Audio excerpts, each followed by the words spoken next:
E se eu dissesse a você que nosso governo está ocultando provas definitivas da vida alienígena? Uma pesquisa recente revela que 40 milhões de americanos viram ou conhecem alguém que avistou um OVNI. Mas políticos e líderes militares continuam a negar a existência de extraterrestres. Finalmente, pessoas de dentro do governo estão quebrando o silêncio e revelando a verdade sobre o que sabem e por que ocultaram tudo. De todos os temas que vocês me enviam, este é um dos mais requisitados. É hora de decifrar o que o governo sabe sobre a vida alienígena. Eu sou Brad Meltzer. Passei minha vida colecionando histórias, sinais, símbolos e códigos escondidos, mas à nossa vista.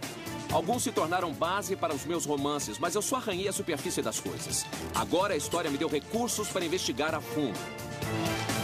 Este é Decifrando Códigos. Decifrando Códigos.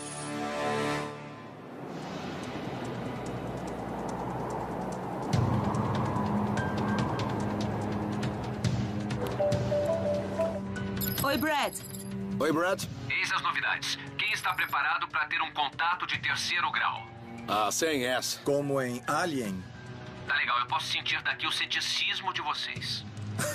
Só um pouco. Eu acho que sou eu. Bom, eu devo dizer que há várias pessoas de excelente renome e muito inteligentes que discordariam de vocês. Sério? Como quem? O ex-presidente Ronald Reagan. Fala sério? É? O ex-presidente Jimmy Carter. O quê? O ex-primeiro-ministro Mikhail Gorbachev. Eles foram chefes do Estado e podem ter evidências. É Eu tô estranho. dizendo que as pessoas realmente acreditam nessas coisas e o primeiro lugar que deveriam visitar é o local do mais famoso incidente americano com OVNI. Roswell, Novo México. Tá. Você pode pensar que já ouviu isso antes, mas tem mais. Eis o que a maioria das pessoas sabe sobre Roswell, Novo México. Em julho de 1947, um porta-voz do governo publicou uma matéria no jornal dizendo que haviam recuperado um disco voador. No dia seguinte, os militares retiraram a declaração e alegaram que o objeto era apenas um balão meteorológico, não um disco voador. Mas o que a maioria das pessoas não sabe é que em junho de 1947, um piloto chamado Kenneth Arnold, sobrevoando o estado de Washington, reportou ter visto algo estranhamente similar. Ele avistou objetos luminosos em formação de V à velocidade de 2.720 km por hora e disse que eles voavam como pires lançados sobre a água. Arnold se tornou a primeira pessoa a relatar um disco voador e fez isto apenas 2 semanas antes de Roswell.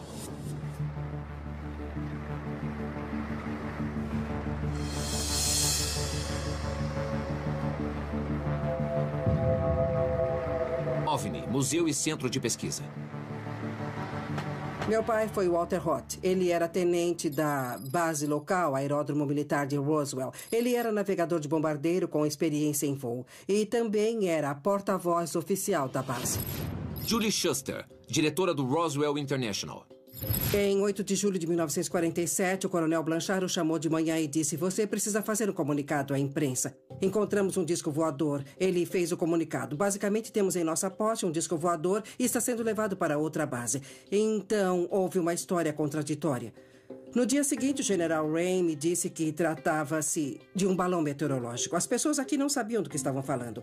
Eles apenas disseram: "É um balão meteorológico. É confidencial e pronto." Bom, essa é a questão, não é? Talvez fosse mesmo um balão meteorológico. Então, para sabermos a verdade, temos que perguntar o que Roth viu, se parecia mesmo com um balão. É um fato que temos que saber. Na época do avistamento em Roswell, os balões meteorológicos eram feitos de borracha neoprene leve e flexível, pesando menos de 500 gramas.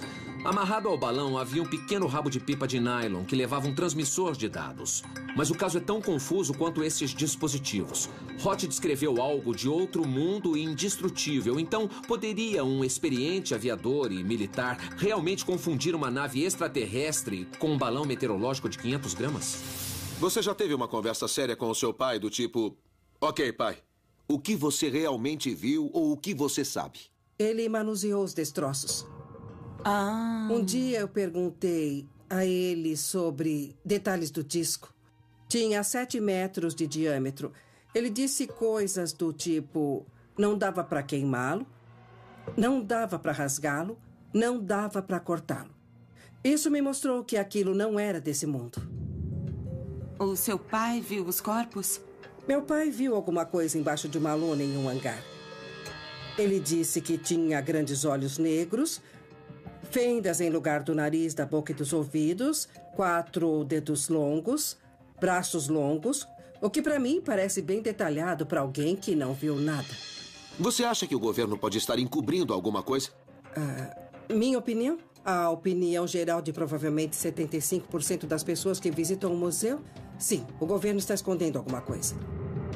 Sim, acredito que fomos visitados. Eu particularmente acredito que haja mais lá fora.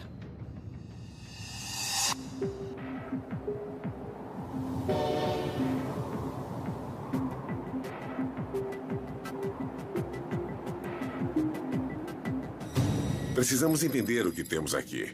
Esta aeronave pertenceu à unidade Bombwing 509, que lançou as bombas atômicas em Hiroshima e Nagasaki para acabar com a Segunda Guerra Mundial. Estas unidades não eram típicas, eram as melhores que tínhamos. Os melhores pilotos, os melhores navegadores. Dizer que podiam manusear e lançar bombas nucleares, mas eram estúpidos demais para saber a diferença entre um balão meteorológico e um disco voador, é uma coisa em que eu não acredito.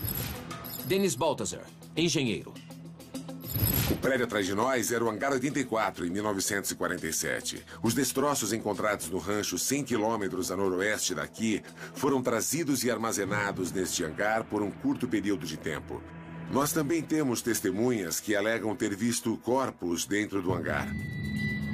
Um corpo do incidente? A maioria das pessoas com quem conversei disse que eles eram o que chamaríamos de humanoides. Walter Roth me contou que viu um corpo no chão parcialmente coberto por uma lona. E disse também que era do tamanho de uma criança de 12 anos. Eles tinham as características de um humano comum, exceto pelos grandes olhos e a grande cabeça. Dizem que eles têm 4 dedos em vez de 5, são bem magros... Diferente de tudo o que alguém já viu. Qual é a sua opinião sobre este humanoide? Com base nas informações que obtive nos últimos 15 anos, 15 ou 20 anos de testemunhas, eu tenho que acreditar que não era deste planeta. É fácil pensar que estes relatos foram influenciados por imagens populares e filmes da época. Porque olhos grandes, cabeça oval e pele cinza é a descrição de todo alienígena que você já viu em filmes de ficção científica, não é? Mas muitos destes relatos surgiram depois de serem vistos extraterrestres. E muitos filmes alegam ter se baseado nas descrições feitas por essas pessoas. Então quem veio primeiro? A galinha ou o ovinho verde? O que aconteceu com os destroços que foram encontrados? Os destroços, até onde sabemos, foram levados para a base da Força Aérea Wright-Patterson, em Dayton, Ohio. E hoje estão na Área 51 por motivo de segurança. Então o senhor está dizendo que provavelmente ainda há destroços na Área 51 da nave que caiu perto daqui. Com certeza há. É difícil entrar na Área 51? Não existe nenhuma chance. Eu estive lá em 2006, a uma estrada de terra de 21 quilômetros até lá, e não existem cercas. Há muitas placas. Uma delas diz que o uso de força letal é autorizado, e eu acredito nisso. A região é patrulhada por aviões F-16 e helicópteros. Eles têm esferas no topo dos postes para que os pilotos saibam o limite da área. E há uma câmera num poste de 10 metros. Tô ficando com vontade de ir lá. Então Há vá. algum lugar para se esconder lá? Não. E eles sabem que você está vindo pela estrada, tanto que quando eu cheguei ao portão, acho que já sabiam da minha placa, de onde eu era. Se entrarem lá, provavelmente vocês vão ser presos e vão saber onde vocês estão pelo resto de suas vidas.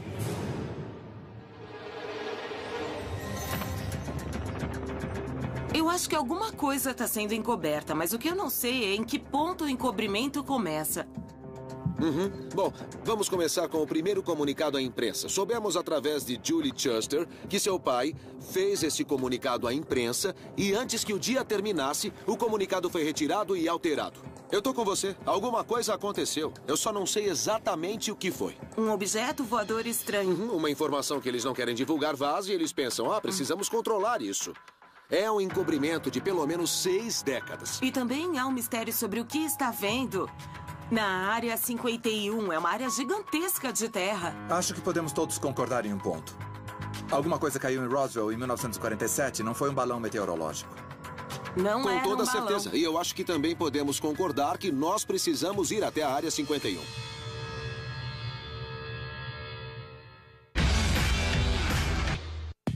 Nossa investigação sobre o suposto encobrimento da vida extraterrestre pelo governo aponta para um único lugar, a Área 51. Apesar de ter sido inicialmente utilizada como aeródromo militar nos anos 40, de ter sido lar de aeronaves espiãs da CIA e de testes nucleares, o governo negou a existência oficial da Área 51 até 14 de julho de 2003. Mas antes que o Bud, a McKinley e o Scott tentem acessar um dos lugares mais secretos e confidenciais dos Estados Unidos, nós encontramos algumas pessoas que trabalham lá e que agora estão dispostas a falar conosco. Museu de Teste Atômico. Fui informado de que o que eu estava protegendo era mais confidencial do que a bomba atômica. Richard Mingus, guarda da antiga Área 51. Posso perguntar o que o senhor estava protegendo? Nos disseram que era um avião de reconhecimento meteorológico. Então, mesmo com sua autorização de guarda, mentiram para o senhor sobre o que exatamente estava protegendo? Ah, claro, e era assim que precisava ser.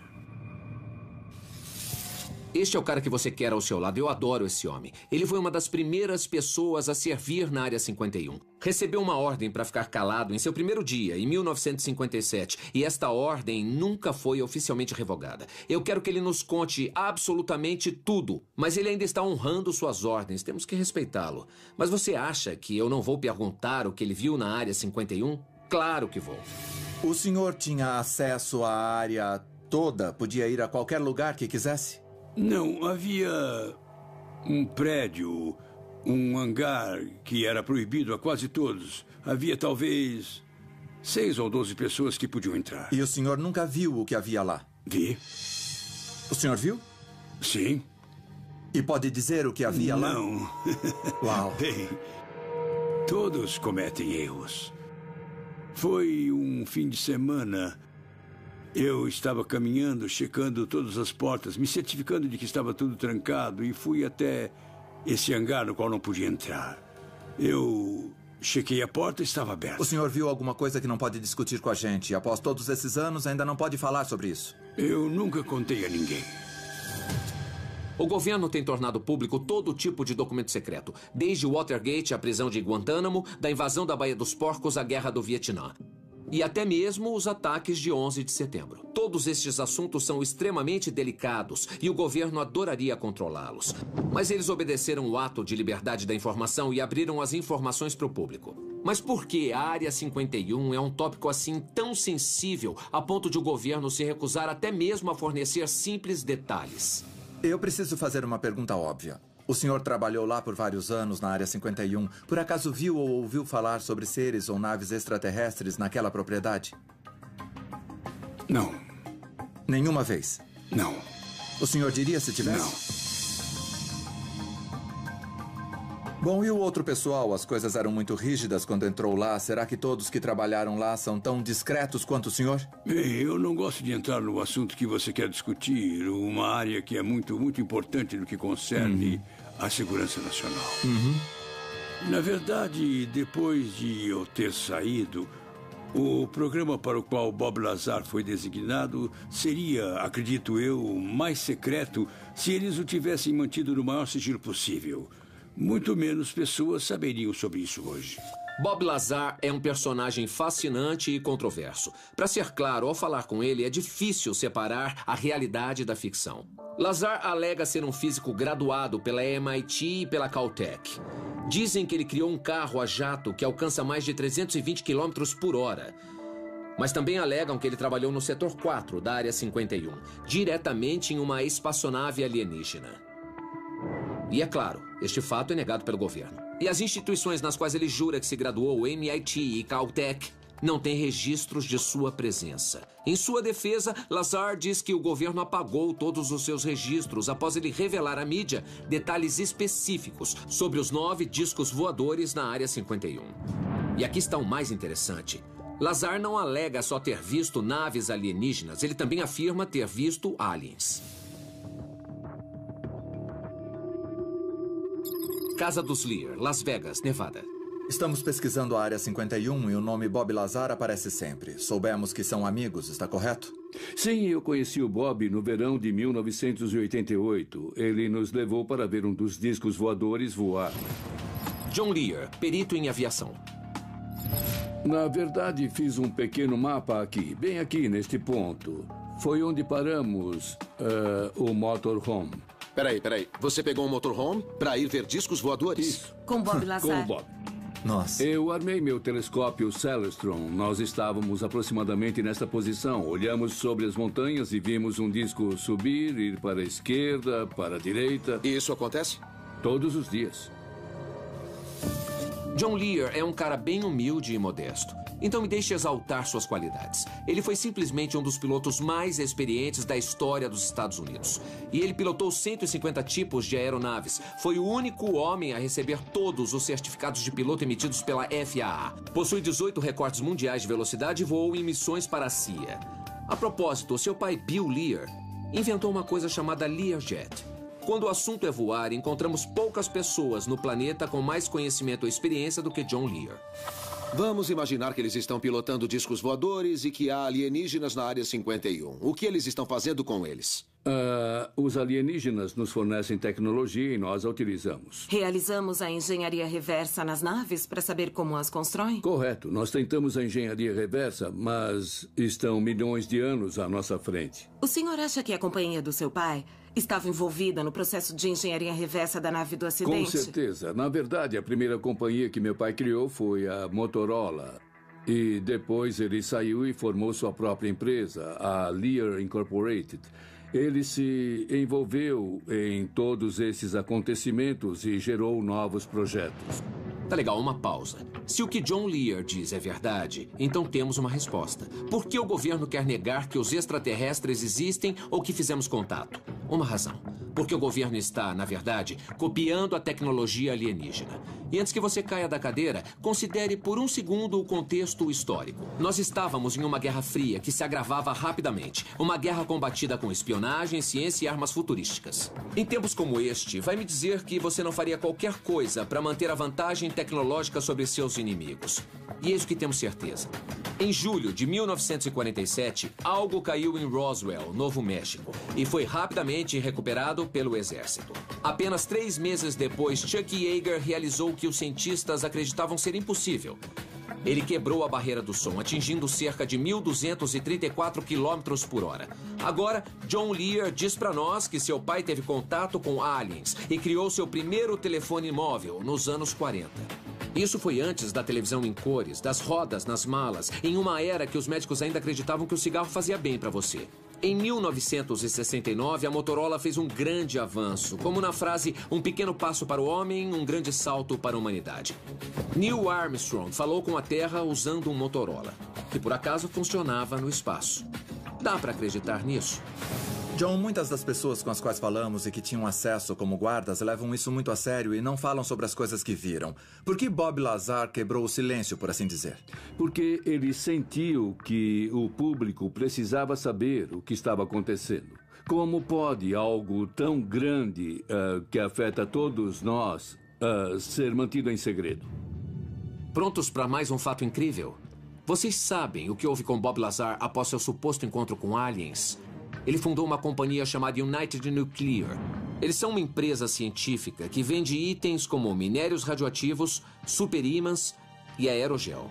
O material sólido mais leve e de densidade mais baixa que o homem conhece. Esta coisa é tão leve que pesa só 3 vezes mais do que o ar, mas pode suportar 1000 vezes o seu peso. E seu ponto de fusão é de 1.200 graus Celsius. Eu sei que sou estranho, mas temos que admitir. As pessoas que alegam ter tido contato com alienígenas parecem ter subitamente criado materiais e tecnologia nunca antes vistos na Terra. Como eles conseguem manter este segredo por tanto tempo? Eles são muito bons em guardar segredos. Eles já vêm fazendo isto muito antes de Roswell. Cobrem tudo muito bem, até estarem prontos para revelar alguma coisa. Nada vaza. Vocês não fazem ideia do que não sabem. Até este exato momento, nossa investigação sobre o suposto encobrimento da vida extraterrestre pelo governo revelou incríveis histórias sobre pessoas avistando naves extraterrestres e corpos de alienígenas. Oficialmente, tudo o que o governo diz sobre a Área 51 é que se trata de uma base de operações próximo a Groom Lake, Nevada. Mas nós confirmamos que é um local de testes para aeronaves e armas experimentais utilizadas pela Força Aérea e pela CIA. Alguns dizem que é um depósito para OVNIs e alienígenas mortos depois de caírem na Terra. Outros dizem que os alienígenas não morreram. Imagens da Área 51 nunca apareceram nos mapas do governo, da aviação ou mesmo da navegação. Mas há rumores de que existe uma linha aérea secreta, exclusiva para o transporte dos funcionários da Área 51. O aeroporto supostamente fica em um aeródromo não marcado, completamente oculto, a menos que saiba para onde olhar.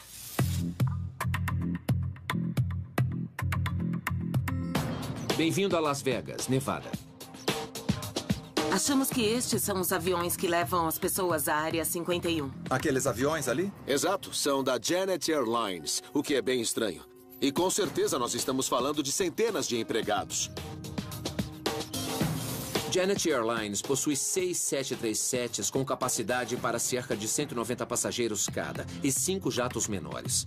É uma frota capaz de transportar 1.200 pessoas por dia para um lugar que não existe. Ninguém sabe por que o nome Janet foi escolhido, mas alguns alegam ser o acrônimo em inglês para Conexão Aérea para o Transporte de Funcionários. Outros dizem que é só outro terminal que não existe. Eu não acredito que iremos embarcar num destes jatos Janet. Mas precisamos ir até lá. Eu vou. Ok. Oi, Brad. É barulhento o lugar onde estão. Bom, estamos no aeroporto. Estamos vendo os aviões que levam as pessoas à Área 51. O local que oficialmente não existe. Temos que comprar 3 passagens. Olha, eu acho que não vai ser possível fazer isso. Então, nós estamos pensando em dirigir até a Área 51. O que você acha da ideia? Eu adorei. É para isso que estamos aqui, não é? Eu só espero que a gente não acabe dizendo parecia uma boa ideia na hora. Vamos ser cuidadosos e se lembrem, este é um lugar que não existe. Se alguma coisa acontecer com vocês, vai ser como se nunca tivesse acontecido. Bom, vamos decorar nossos telefones. Da última vez que fomos presos, não sabíamos os telefones de ninguém. Teremos seu telefone, você terá o dinheiro da fiança e sabe que estamos indo lá. Se alguma coisa acontecer com vocês, eu espero que seja um problema que possa ser resolvido com fiança. Ele tá brincando com a gente de novo. Acho que não. Eu espero que sim. Para chegar à Área 51, é preciso viajar por uma estrada conhecida oficialmente por Rota 375, mas popularmente como Rodovia Extraterrestre. A Área 51 faz fronteira com a região Yucca, no Nevada Test Site, onde mais de 700 testes nucleares foram realizados. E se você acha que a vizinhança não poderia ser pior, o depósito de lixo nuclear das montanhas Yucca fica a 70 quilômetros a sudoeste. No centro da Área 51 está Groom Lake, uma planície de sal com cerca de 5 quilômetros de diâmetro. No lado sul, há uma série de pistas de pouso, um dormitório, um corpo de bombeiros e até campos de beisebol e quadras de tênis. A Área 51 tem mais hangares do que uma base militar típica, supostamente para prover mais cobertura e confidencialidade para a área. Muito bem. Por que a polícia mandou parar? Não é com a gente. Tá, são vários carros de polícia, as luzes estão acesas. Acham que estão vindo da Área 51? Estávamos a poucos quilômetros da Área 51 quando avistamos vários carros correndo em nossa direção. As luzes estavam ligadas, as sirenes também. Nós encostamos e nenhum de nós acreditou no que viu em seguida. Olha, tem uma coisa branca gigante vindo por aqui. Fala sério? É uma carga larga. Olha isso, é mais do que uma carga larga. Tá tomando Olha toda... só, lá vem ela. Olha! Aquela coisa é enorme. Meu Deus. McKinley, você que é engenheira, o que acha que pode ser aquela coisa enorme que passou por nós? Eu já transportei turbinas e geradores para centrais elétricas que eram menores do que aquilo. E para que tantos policiais? Não. Nunca, Entendo. nunca. Olha, eu acredito que seja para encobrir alguma coisa que não querem que seja vista, para que fique protegido, entende? Então, a pergunta é, o que é aquilo e para onde está indo? Sabemos de onde veio. Olhos abertos, pessoal. Isso não é fácil de achar. Não. É certeza que estamos no lugar certo? Eu não quero ficar sem gasolina aqui. Claro que não está no GPS, então... Onde está a nossa referência? Pro oeste? É. Tá, isso deve estar certo. Eu nunca vi nada tão deserto, nem a tundra do Alasca. É bizarro, não parece ser da Terra. Seria um bom lugar para alojar alienígenas. Eles podem alojar qualquer coisa na Área 51, qualquer coisa. Vejam como é difícil chegar lá. Bom, se tiver sorte, pode chegar voando. Tem placas de aviso logo ali. Oh. Aviso, instalações da Força Aérea Americana. Punição máxima, multa de $1.000, 6 meses de prisão ou ambos. Segurança reforçada. Peraí. E o que será que quer dizer segurança reforçada? Eu acho que tem 2 pessoas naquele carro. Onde está o carro? No topo daquela colina. Ah, já vi. Ih, não tô gostando. Vocês querem ver o que é que está acontecendo? Sim. Vamos checar. Espere. E nós? Ficamos aqui? Eles ainda estão imóveis.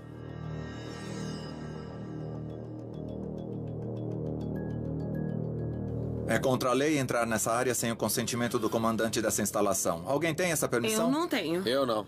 Ela tem um nome. Base da Força Aérea Nellis. É uma instalação secreta. É uma fachada. Vocês querem... Não, agora não.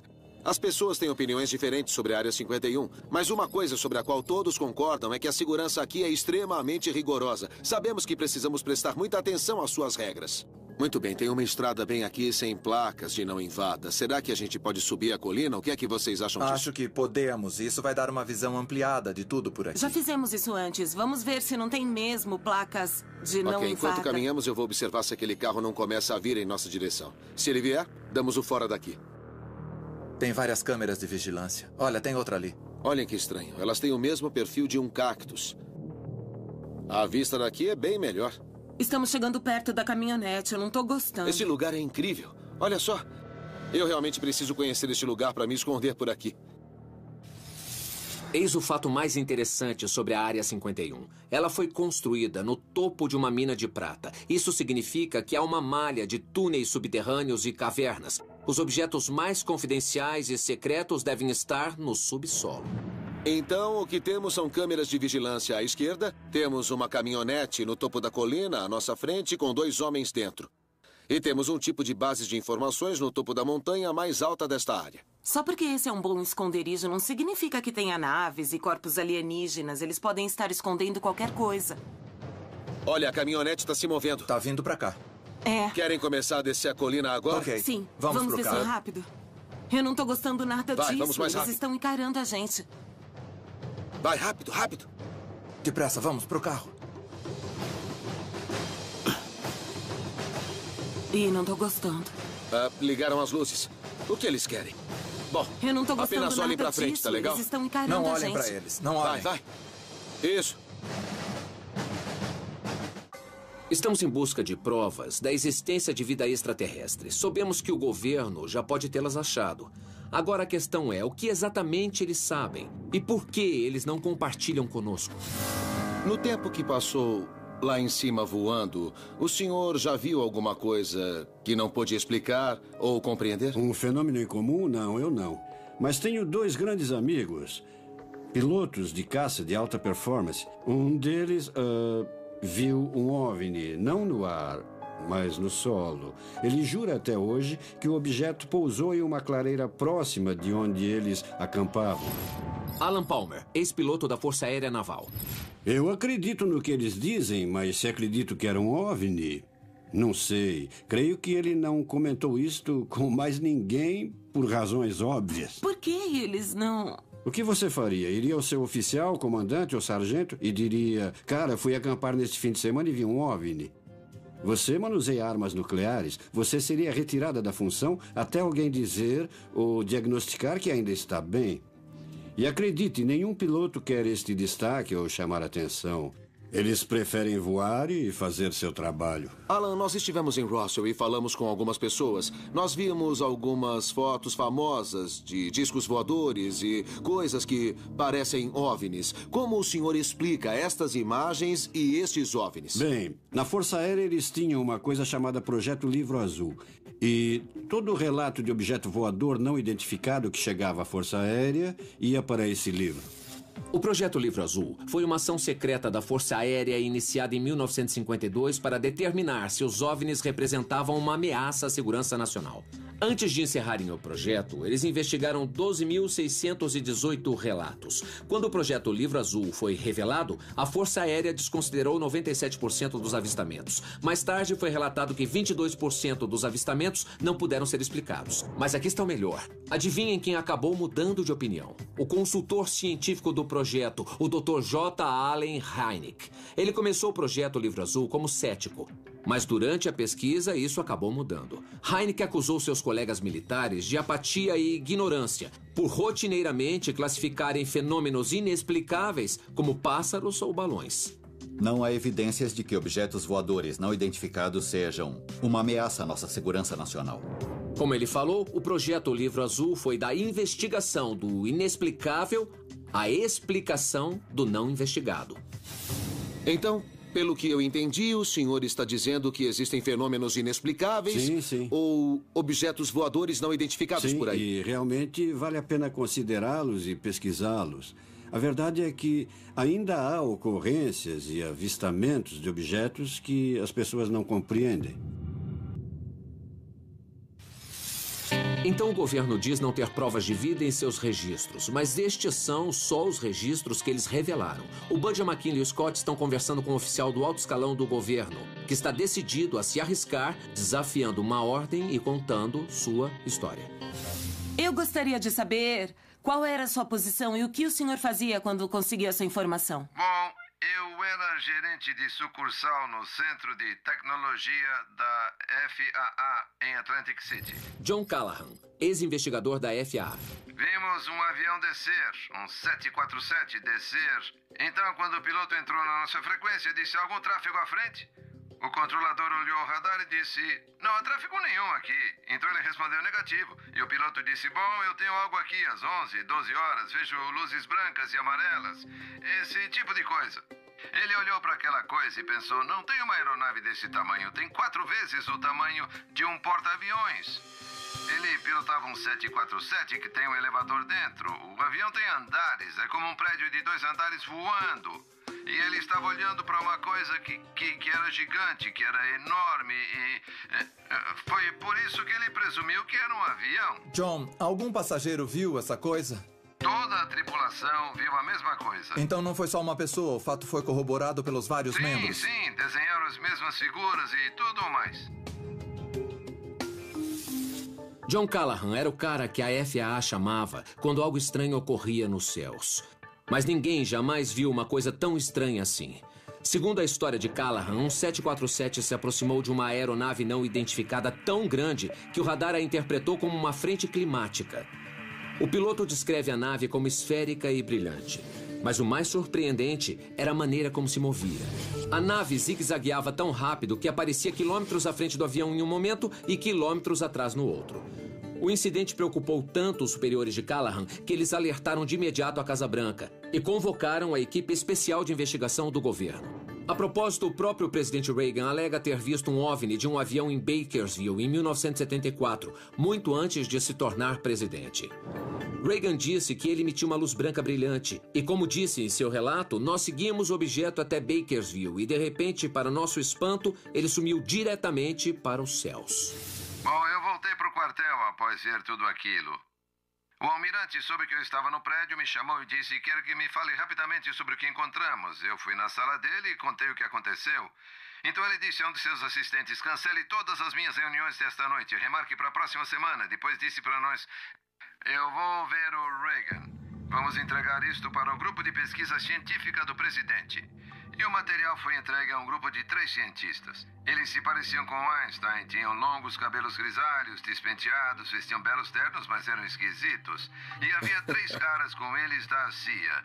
Então, um dos cientistas sai e diz: este evento nunca aconteceu. Nós nunca estivemos aqui. Vamos confiscar todas essas informações e vocês vão jurar segredo. Então eu disse a ele: o que acha que era aquilo? E ele respondeu: é um OVNI. E aquela foi a primeira vez que eles tiveram alguns minutos de dados de radar para analisar. E ele disse: olhem eles lá, eles estavam babando para colocar as mãos em todo aquele material. Então a lição é: parem de chamar Washington. Parem de chamar Washington quando isso acontecer, não há mais porque... ninguém a chamar. Se você chamar a imprensa, vão achar que você é louco de qualquer forma. Eles sofreram uma lavagem cerebral do tipo: se os OVNIs existissem, o governo saberia e o governo lhes diria. Eles sabem o que é bom para você e eles sabem o que você deve pensar. Nossa investigação sobre a vida extraterrestre tem levado o Bud, a Mac e o Scott a muitos lugares por aí. Mas antes que possam tirar suas conclusões, eles estão conversando com um homem que passou boa parte de sua vida num lugar em que nós não podemos ir. O senhor mencionou que esteve no espaço 6 vezes. Cada vez foi uma experiência diferente? Melhor a cada vez, pois sabíamos o que esperar. Story Musgrave, ex-astronauta. Quando esteve no espaço, o senhor viu algum ser por lá? Não, mas eu gostaria. Eu desejei. Sim. Mas o senhor acha que há outro tipo de vida lá fora, mesmo não tendo evidências de que eles visitam nosso planeta? Toda vez que uma foto é feita com o Hubble, são 2.000 galáxias vezes 100 bilhões de estrelas. Isso são 2.000 vezes 100 bilhões. Então, em uma foto, olhamos para 200 trilhões de estrelas em uma foto do Hubble. E cada vez que tiramos uma foto, temos outros 100 trilhões de estrelas. O senhor está dizendo que a probabilidade... Enorme, é uma certeza. 1 trilhão são 1 milhão vezes 1 milhão. Mesmo que a chance de existência de vida próxima a uma estrela seja de 1 em 1 trilhão, em cada foto feita pelo Hubble haveria 200 planetas com vida. Bom, um fato interessante sobre a Terra é que a pressão atmosférica, a quantidade de água, sua distância do Sol, tudo é perfeitamente ajustado para a vida. O senhor acredita que uma situação semelhante ocorra em outro lugar? É uma bela maneira de expor, sim. Mas quando há 100 trilhões de estrelas em uma foto do Hubble, muitos fatores não precisam estar corretos e você ainda terá 1 trilhão de planetas com vida. Aquela coisa lá fora é extremamente avançada. A linha evolutiva, ela... Da outra vida? Sim, da outra vida lá no espaço. As chances deles terem 2 bilhões de anos de tecnologia. Sério? Eles estão por aí há 12 bilhões de anos. Podemos estimar a idade das estrelas pelas fotos do Hubble. O senhor acha que existe algo além de apenas uma bactéria, uma cinza lá fora, vulcânica? Eles fazem viagens interestelares. O senhor acha? Claro. Se estiver em um ponto avançado da escala evolutiva, desenvolvendo tecnologia por bilhões de anos, a viagem estelar está acontecendo.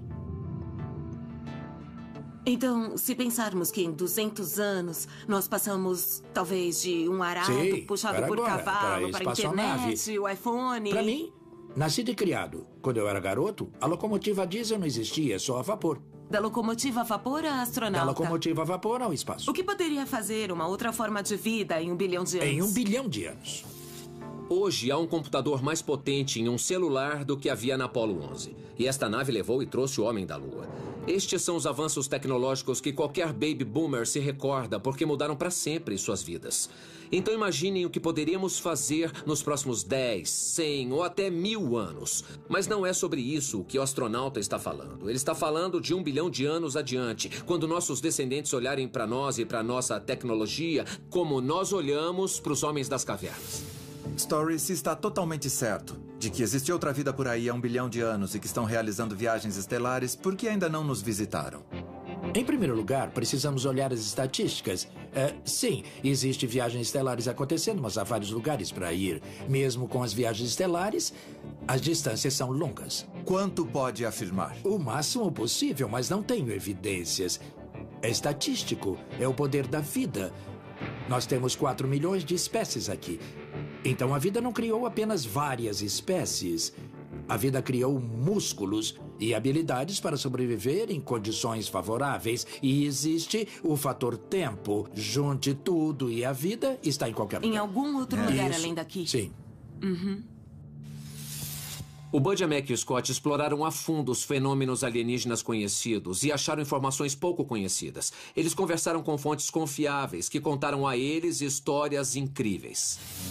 Aqui estão alguns fatos que nós descobrimos. Eu acredito que a FAA, a CIA e a Força Aérea não estão permitindo uma investigação científica aberta e transparente. Eu não tenho dúvidas de que eles estão tentando controlar informações. Mas será que estão encobrindo provas da existência de vida extraterrestre? Eu não acho que eles as tenham ainda. Acho que eles não têm conhecimento para encobrir. Acho que estão lutando para descobrir o que está acontecendo antes de todo mundo. Estão se esforçando. Eu concordo com isso até certo ponto. Eu creio que há muitas evidências da vida alienígena e que o governo está encobrindo. Sério? Bom, para começar, temos um avistamento bem verossímil de um piloto de uma companhia aérea japonesa de algo que só pode ser descrito como uma nave. Esse cara não tem nada a ganhar e tudo a perder relatando o avistamento. Temos fontes militares idôneas nos dizendo que souberam que um disco voador caiu em Roswell e que receberam ordens para mudar a história. Manter segredos militares para a nossa segurança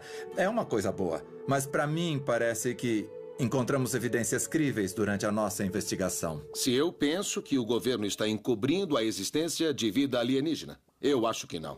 Eu acho que eles estão encobrindo a existência de OVNIs, porque OVNIs são objetos que ainda não sabemos como explicar. O incidente em Roswell, eu estou muito propenso a admitir que alguma coisa caiu em Roswell e o governo se apressou em mudar a história. Uma das coisas que realmente me levou a chegar a esta conclusão foi a conversa com Richard Mingus. Esse cara foi guarda de segurança na Área 51 e tinha acesso a todos os locais daquela base, exceto um lugar, um hangar proibido. Mas ele acabou olhando lá dentro e viu algo que até hoje não pode falar a respeito. Eu acredito sim que haja outra forma de vida além do que há no nosso planeta. Não podemos sequer imaginar o tamanho do universo. Em algum lugar há condições corretas para algum tipo de vida existir. Eu concordo com vocês sobre a existência da vida alienígena, mas quero dizer uma coisa. Acho que muito do que ouvimos são sonhos que as pessoas tiveram, imaginações que há pessoas um pouco lunáticas. Mas muitas das evidências que descobrimos ao longo da nossa investigação me fazem pensar que talvez não tenhamos sido visitados. Isso me faz lembrar da conversa que tivemos com Story Musgrave. Perguntamos a ele de repente: o senhor viu alguma coisa? Ele pensou e disse: não, mas gostaria muito. Bom, deixa eu fazer uma pergunta. Você acha que os alienígenas existem? Em qualquer lugar do universo? Eu vi um OVNI. É brincadeira, vai. Você não diz por aí que viu um OVNI por inúmeras razões. Porque parece que você é louco, né? Certo. Eu era um garoto. Eu tinha 8 anos e estava viajando com a minha família. E meu pai olhou para o céu de dentro do carro e o parou imediatamente. Tinha um objeto oval, gigante, brilhando no céu. A luz vinha de dentro. Parecia que tinha fogo ao redor da extremidade. Nós paramos. E vários outros carros também. Todos saíram de seus carros e apontaram para aquela coisa. E ninguém sabia explicar o que era. Eu vou ser honesto, Buddy. Se tivesse me contado essa história antes de iniciarmos nossa investigação, eu teria pensado que talvez você fosse um pouco louco. Mas após tudo o que descobrimos, tudo o que vimos e tudo o que nos foi contado...